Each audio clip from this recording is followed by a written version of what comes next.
ಮಿತ್ರರೇ ನಮಸ್ಕಾರ. ಮಿತ್ರರೇ, ದೆಹಲಿಯ ಅಬಕಾರಿ ಹಗರಣದಲ್ಲಿ ಜೈಲು ಪಾಲಾಗಿರುವಂತಹ ದೆಹಲಿ ಮುಖ್ಯಮಂತ್ರಿ ಅರವಿಂದ್ ಕೇಜ್ರಿವಾಲ್ ಅವರನ್ನು ಜೈಲಿನಲ್ಲೇ ಮುಗಿಸುವಂತಹ ಹುನ್ನಾರ ನಡೆದಿದೆಯಾ? ಬಿಜೆಪಿ ಅಂತಹ ಒಂದು ಷಡ್ಯಂತ್ರ ಮಾಡ್ತಾ ಇದೆಯಾ? ಈ ರೀತಿಯ ಆರೋಪಗಳು ಕೇಳಿ ಬರ್ತಾ ಇದೆ. ಅರವಿಂದ್ ಕೇಜ್ರಿವಾಲ್ ಜೈಲಿನಿಂದ ಹೊರಗೆ ಬರೋದಿಲ್ಲ, ಅವರಿಗೆ ಬೇಕಾದಂತಹ ಔಷಧಿಗಳನ್ನು ಜೈಲಿನಲ್ಲಿ ಒದಗಿಸಲಾಗ್ತಾ ಇಲ್ಲ, ಅವರ ಆರೋಗ್ಯ ತೀರಾ ಏರುಪೇರಾಗ್ತಾ ಇದೆ. ಶುಗರ್ 45ಕ್ಕೆ ಬಂದಿದೆ ಅಂತ ಒಬ್ಬರು ಹೇಳ್ತಾ ಇದ್ದಾರೆ, ಇನ್ನೊಬ್ಬರು ಶುಗರ್ ಲೆವೆಲ್ನ 300 ದಾಟಿದೆ ಅಂತ ಇನ್ನೊಬ್ಬರು ಹೇಳ್ತಾ ಇದ್ದಾರೆ. ಅರವಿಂದ್ ಕೇಜ್ರಿವಾಲ್ ಅವರನ್ನ ಜೈಲಿನಲ್ಲೇ ಮುಗಿಸೋದಕ್ಕೆ ಬಿಜೆಪಿ ಯತ್ನ ಮಾಡ್ತಾ ಇದೆ, ಹೀಗೊಂದು ಆರೋಪ ಕೇಳಿಬರ್ತಾ ಇದೆ. ಇನ್ನೊಂದು ಕಡೆಯಲ್ಲಿ ಇಡಿ ಅಧಿಕಾರಿಗಳು ಮಾತ್ರ ಬೇರೆಯದೇ ರೀತಿಯಾದಂತಹ ವಾದ ಮಂಡಿಸ್ತಾ ಇದ್ದಾರೆ. ಅರವಿಂದ್ ಕೇಜ್ರಿವಾಲ್ ತನ್ನ ಆರೋಗ್ಯವನ್ನ ತಾನೇ ಹದಗೆಡಿಸಿಕೊಳ್ಳೋದಕ್ಕೆ ಯತ್ನ ಮಾಡ್ತಾ ಇದ್ದಾರೆ.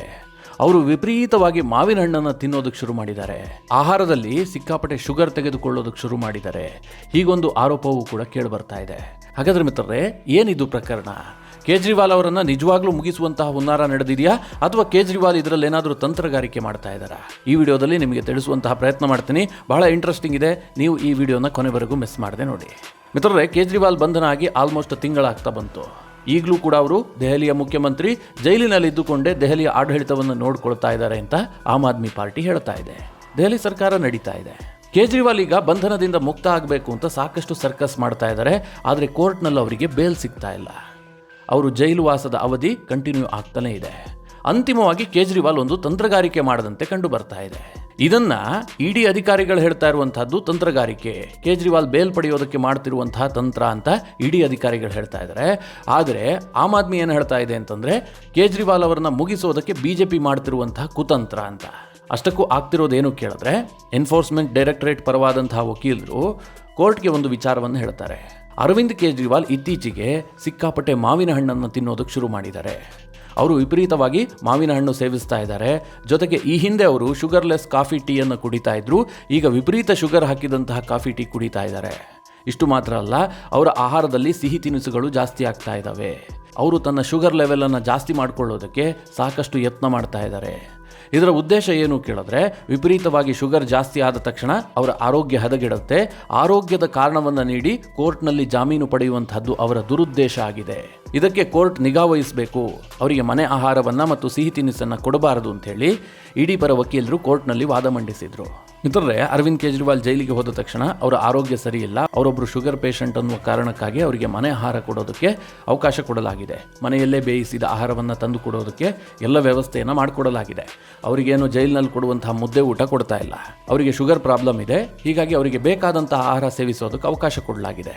ಆರಂಭದಲ್ಲಿ ಕೇಜ್ರಿವಾಲ್ ಏನು ಮಾಡ್ತಾ ಇದ್ರು ಅಂತಂದ್ರೆ, ಕಂಪ್ಲೀಟ್ ಆಗಿ ಕಟ್ಟುನಿಟ್ಟಾದ ಆಹಾರವನ್ನು ಸೇವಿಸ್ತಾ ಇದ್ರು, ಶುಗರ್ ಲೆವೆಲ್ ಜಾಸ್ತಿ ಆಗದಂತೆ ನೋಡ್ಕೊಳ್ತಾ ಇದ್ರು. ಆದರೆ ಈಗ ಅವರ ಶುಗರ್ ಕನ್ಸಂಪ್ಷನ್ ಲೆವೆಲ್ ಸಿಕ್ಕಾಪಟ್ಟೆ ಜಾಸ್ತಿ ಆಗಿದೆಯಂತೆ.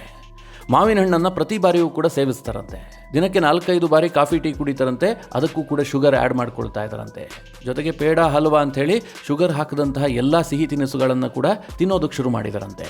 ಇದನ್ನು ಗಮನಿಸಿದಂತಹ ಇಡಿ ಅಧಿಕಾರಿಗಳಿಗೆ ಭಯ ಶುರುವಾಗಿದೆ, ಇವರೇನು ಮಾಡೋದಕ್ಕೆ ಹೊರಟಿದ್ದಾರೆ ಅಂತ. ಅದಕ್ಕೆ ಅವರು ಕೋರ್ಟ್ನಲ್ಲಿ ಹೇಳ್ತಾ ಇದ್ದಾರೆ, ಇದರ ಹಿಂದೆ ಒಂದು ದುರುದ್ದೇಶ ಅಡಗಿದೆ. ಅವ್ರ ಶುಗರ್ ಲೆವೆಲ್ ವೇರಿಯೇಷನ್ ಆದ ತಕ್ಷಣ, ಅಂದರೆ ವಿಪರೀತ ವೇರಿಯೇಷನ್ ಆಗ್ತಾ ಇದೆ, ಅವರ ಆರೋಗ್ಯ ಸಮಸ್ಯೆ ಆಗ್ತಾ ಇದೆ ಅಂತೇಳಿ ಕೋರ್ಟ್ ಅವರಿಗೆ ಬೇಲ್ ಕೊಡಬಹುದು. ಇದು ಕೇಜ್ರಿವಾಲ್ ಅವರ ತಂತ್ರ ಅಂತ ಇಡಿ ಹೇಳ್ತಾ ಇದೆ. ಮಿತ್ರರೇ, ಇದನ್ನೇ ಕೇಜ್ರಿವಾಲ್ ಪರ ವಕೀಲರು ಒಂದು ಮಾತನ್ನು ಹೇಳ್ತಾ ಇದ್ದಾರೆ. ಜೊತೆಗೆ ಕೇಜ್ರಿವಾಲ್ ಅವರ ಆಮ್ ಆದ್ಮಿ ಪಕ್ಷದ ನಾಯಕರು ಇನ್ನೊಂದು ರೀತಿಯಾಗಿ ವ್ಯಾಖ್ಯಾನ ಮಾಡ್ತಾ ಇದ್ದಾರೆ. ಕೇಜ್ರಿವಾಲ್ ಪರ ವಕೀಲರು ಏನು ವಾದ ಮಾಡಿದ್ದಾರೆ ಅಂತಂದರೆ, ಕೇಜ್ರಿವಾಲ್ಗೆ ಮನೆ ಊಟವನ್ನು ತಪ್ಪಿಸೋದಕ್ಕೆ ಇಡಿ ಅಧಿಕಾರಿಗಳು ಈ ರೀತಿಯ ಪ್ರಯತ್ನ ಮಾಡ್ತಾ ಇದ್ದಾರೆ. ಕೇಜ್ರಿವಾಲ್ ಮನೆಯಿಂದ ಬೇಕಾದಂಥ ಆಹಾರವನ್ನು ತಂದು ಸೇವಿಸ್ತಾ ಇದ್ದಾರೆ, ಅವರಿಗೆ ಈಗ ಸಿಗ್ತಾ ಇದೆ. ಇದನ್ನು ತಪ್ಪಿಸುವ ಉದ್ದೇಶದಿಂದಲೇ ಇಡಿ ಅಧಿಕಾರಿಗಳು ಈ ರೀತಿ ಆರೋಪ ಮಾಡ್ತಾ ಇದ್ದಾರೆ. ಕೇಜ್ರಿವಾಲ್ ಶುಗರ್ ಕನ್ಸಂಪ್ಷನನ್ನು ಜಾಸ್ತಿ ಮಾಡ್ತಾ ಇಲ್ಲ, ಬದಲಾಗಿ ಅವರು ಶುಗರ್ ಕಡಿಮೆ ಸೇವಿಸ್ತಿರೋದ್ರಿಂದಾಗಿ, ಅವರ ಆಹಾರದಲ್ಲಿ ವೇರಿಯೇಷನ್ ಆದ ಕಾರಣದಿಂದಾಗಿ ಅವರ ಶುಗರ್ ಲೆವೆಲ್ 45ಗೆ ಇಳಿದಿದೆ, ಹೀಗಂತ ಇಡಿ ಪರ ವಕೀಲರು ವಾದ ಮಾಡ್ತಾ ಇದ್ದಾರೆ. ಮಿತ್ರರು, ಯೋಚನೆ ಮಾಡಿ, ಇವರೆಲ್ಲ ಯಾರಿಗೆ ಕಾಗಕ್ಕ ಗೊಬ್ಬಕ್ಕನ ಕತೆ ಹೇಳ್ತಾ ಇದ್ದಾರೋ ನನಗಂತೂ ಅರ್ಥ ಆಗ್ತಾ ಇಲ್ಲ. ಕೋರ್ಟ್ನಲ್ಲಿ ನಡೀತಿರುವಂತಹ ವಾದ ಪ್ರತಿವಾದ ಇದು. ಕೇಜ್ರಿವಾಲ್ ಶುಗರ್ ಲೆವೆಲ್ 45ಗೆ ಇಳಿದಿದ್ದೆ ಆದರೆ ಕೇಜ್ರಿವಾಲ್ ನಿತ್ರಾಣ ಸ್ಥಿತಿಯಲ್ಲಿರ್ತಿದ್ರು, ಅವರು ಆರಾಮಾಗಿ ಜೈಲಲ್ಲಿ ಇರೋದಕ್ಕಂತೂ ಸಾಧ್ಯ ಇರ್ತಿರ್ಲಿಲ್ಲ. 45 ಅಂದರೆ ಯೋಚನೆ ಮಾಡಿ ಮಿತ್ರರೇ, ಅಂತಹ ಪೇಷಂಟ್ ಪ್ರಜ್ಞಾಹೀನ ಸ್ಥಿತಿಗೆ ಹೋಗ್ತಾರೆ, ತಕ್ಷಣ ಅವರಿಗೆ ಚಿಕಿತ್ಸೆಯ ಅವಶ್ಯಕತೆ ಇರುತ್ತೆ. ಸದ್ಯ ಈಗಲೂ ಕೂಡ ಕೇಜ್ರಿವಾಲ್ ಜೈಲಿನಲ್ಲಿ ಆರಾಮಾಗೇ ಇದ್ದಾರೆ, ಆದರೆ ಅವ್ರ ಲಾಯರ್ ಹೇಳ್ತಾರೆ ಅವರ ಶುಗರ್ ಲೆವೆಲ್ 45ಗೆ ಹೋಗಿತ್ತು ಅಂತ. ಇನ್ನೊಂದು ಕಡೆಯಲ್ಲಿ ಆಮ್ ಆದ್ಮಿ ಪಕ್ಷದ ನಾಯಕಿಯಾದಂತಹ ಅತಿಶಿ ಒಂದು ಪ್ರೆಸ್ ಮೀಟ್ ಮಾಡಿ ಹೇಳ್ತಾರೆ, ಕೇಜ್ರಿವಾಲ್ ಅವರ ಶುಗರ್ ಲೆವೆಲ್ 300 ದಾಟ್ಬಿಟ್ಟಿದೆ, ಅವರ ಶುಗರ್ ಸಿಕ್ಕಾಪಟ್ಟೆ ವೇರಿಯೇಷನ್ ಆಗ್ತಾ ಇದೆ, ಅವರಿಗೆ ಬೇಕಾದಂತಹ ಇನ್ಸುಲಿನ್ ವ್ಯವಸ್ಥೆಯನ್ನು ಇಡಿ ಅಧಿಕಾರಿಗಳು ಮಾಡಿಲ್ಲ, ಅವರಿಗೆ ಬೇಕಾದಂತಹ ಔಷಧಿಗಳನ್ನು ಕೊಡ್ತಾ ಇಲ್ಲ, ಬೇಕಾದ ಆಹಾರ ತಿನ್ನೋದಕ್ಕೆ ಬಿಡ್ತಾ ಇಲ್ಲ, ಅವರಿಗೆ ಚಿತ್ರಹಿಂಸೆ ಕೊಡಲಾಗ್ತಾ ಇದೆ. ಈ ಮೂಲಕವಾಗಿ ಕೇಜ್ರಿವಾಲ್ ಅವರನ್ನ ಜೈಲಿನಲ್ಲೇ ಮುಗಿಸುವಂತಹ ಹುನ್ನಾರ ನಡೆದಿದೆ ಅಂತ ಆಮ್ ಆದ್ಮಿ ನಾಯಕಿ ಹೇಳಿಕೆ ಕೊಡ್ತಾ ಇದ್ದಾರೆ. ಒಟ್ಟಿನಲ್ಲಿ ಕೇಜ್ರಿವಾಲ್ ಬೇಲ್ಗೋಸ್ಕರವಾಗಿ ನಾನಾ ತಂತ್ರಗಾರಿಕೆಯನ್ನು ಮಾಡ್ತಾ ಇದ್ದಾರೆ. ಸದ್ಯ ಕೇಜ್ರಿವಾಲ್ ಸಿಕ್ಕಾಪಟ್ಟೆ ಮಾವಿನ ಹಣ್ಣು ತಿಂತಿರುವಂತಹ ವಿಚಾರ ದೇಶಾದ್ಯಂತ ಸದ್ದು ಮಾಡ್ತಾ ಇದೆ. ಎಲ್ಲ ಪತ್ರಿಕೆಗಳಲ್ಲೂ ಕೂಡ ಈ ಸುದ್ದಿ ಪ್ರಕಟ ಆಗೋದಕ್ಕೆ ಶುರುವಾಗಿದೆ. ಮಿತ್ರರೇ, ಈ ರಾಜಕಾರಣಿಗಳಿಗೆ ಜೈಲಾಗೋದಿಲ್ಲ. ಅವ್ರು ಜೈಲಿಗೆ ಹೋಗುವಂಥ ಕೆಲಸ ಮಾಡ್ತಾರೆ, ಆದರೆ ಅವರು ಜೈಲಿಗೆ ಹೋಗಿ ಇರೋದಕ್ಕೆ ಇಷ್ಟಪಡೋದಿಲ್ಲ. ಒಂಥರ ವಿಚಿತ್ರ. ಯಾರೇ ರಾಜಕಾರಣಿಗಳಿಗೆ ಆರೋಪ ಬರಲಿ, ಅವರು ಜೈಲಿಗೆ ಹೋಗುವಂಥ ಸನ್ನಿವೇಶ ಬಂದರೆ ಅವರು ಮೊದಲನೇದಾಗಿ ಪ್ರಯೋಗ ಮಾಡುವಂತಹದ್ದೇ ಈ ಆರೋಗ್ಯ ವಿಚಾರಗಳನ್ನು. ಆರೋಗ್ಯ ಸರಿ ಇಲ್ಲ ಅಂಥೇಳಿ ಅವರು ಬೇಲ್ ಪಡೆಯೋದಕ್ಕೆ ಯತ್ನ ಮಾಡ್ತಾರೆ. ಜೈಲಿಗೆ ಸೇರ್ತಿದ್ದ ಹಾಗೆ ಅವರ ಆರೋಗ್ಯ ಸಿಕ್ಕಾಪಟ್ಟೆ ವೇರಿಯೇಷನ್ ಆಗುತ್ತೆ. ಅವರು ಆಸ್ಪತ್ರೆ ಸೇರಿಕೊಳ್ತಾರೆ.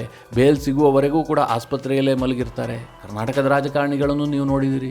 ರಾಷ್ಟ್ರ ರಾಜಕಾರಣದಲ್ಲಿ ಇಂತಹ ವಿಚಾರಗಳು ಅನೇಕ ಬಾರಿ ಸಂಭವಿಸ್ತಾ ಇರುತ್ತೆ. ಅರವಿಂದ್ ಕೇಜ್ರಿವಾಲ್ ಆರಂಭದಲ್ಲಿ ಆರೋಗ್ಯವಾಗಿದ್ದರು. ಯಾವಾಗ ಬೇಲ್ ಸಿಗೋದು ಲೇಟ್ ಆಗುತ್ತೆ ಅಂತ ಗೊತ್ತಾಯಿತು, ಈಗ ಆರೋಗ್ಯದ ಅಸ್ತ್ರವನ್ನು ಪ್ರಯೋಗಿಸಿದ್ದಾರೆ. ಮಿತ್ರರೇ, ನಿಮಗೇನು ಅನಿಸುತ್ತೆ? ನಿಮ್ಮ ಅನಿಸಿಕೆ ಅಭಿಪ್ರಾಯವನ್ನು ಕಮೆಂಟ್ ಮಾಡುವ ಮೂಲಕ ನಮಗೆ ತಿಳಿಸಿ. ಹಾಗೆ ನಿಮಗೆ ಈ ವಿಡಿಯೋ ಇಷ್ಟವಾದರೆ ಲೈಕ್ ಮಾಡಿ. ಜೊತೆಗೆ ನೀವಿನ್ನೂ ನಿಮ್ಮ ನೆಚ್ಚಿನ ಸಂಸ್ಕಾರ ಸೌರಭ ಯೂಟ್ಯೂಬ್ ಚಾನಲ್ನ ಸಬ್ಸ್ಕ್ರೈಬ್ ಮಾಡಿಲ್ಲ ಅಂತಾದರೆ ಈ ಕೂಡಲೇ ಸಬ್ಸ್ಕ್ರೈಬ್ ಮಾಡಿ. ಮುಂದಿನ ಎಲ್ಲ ಅಪ್ಡೇಟ್ಗಳ ನೋಟಿಫಿಕೇಷನ್ಗಾಗಿ ಬೆಲ್ ಐಕಾನ್ ಒತ್ತಿ.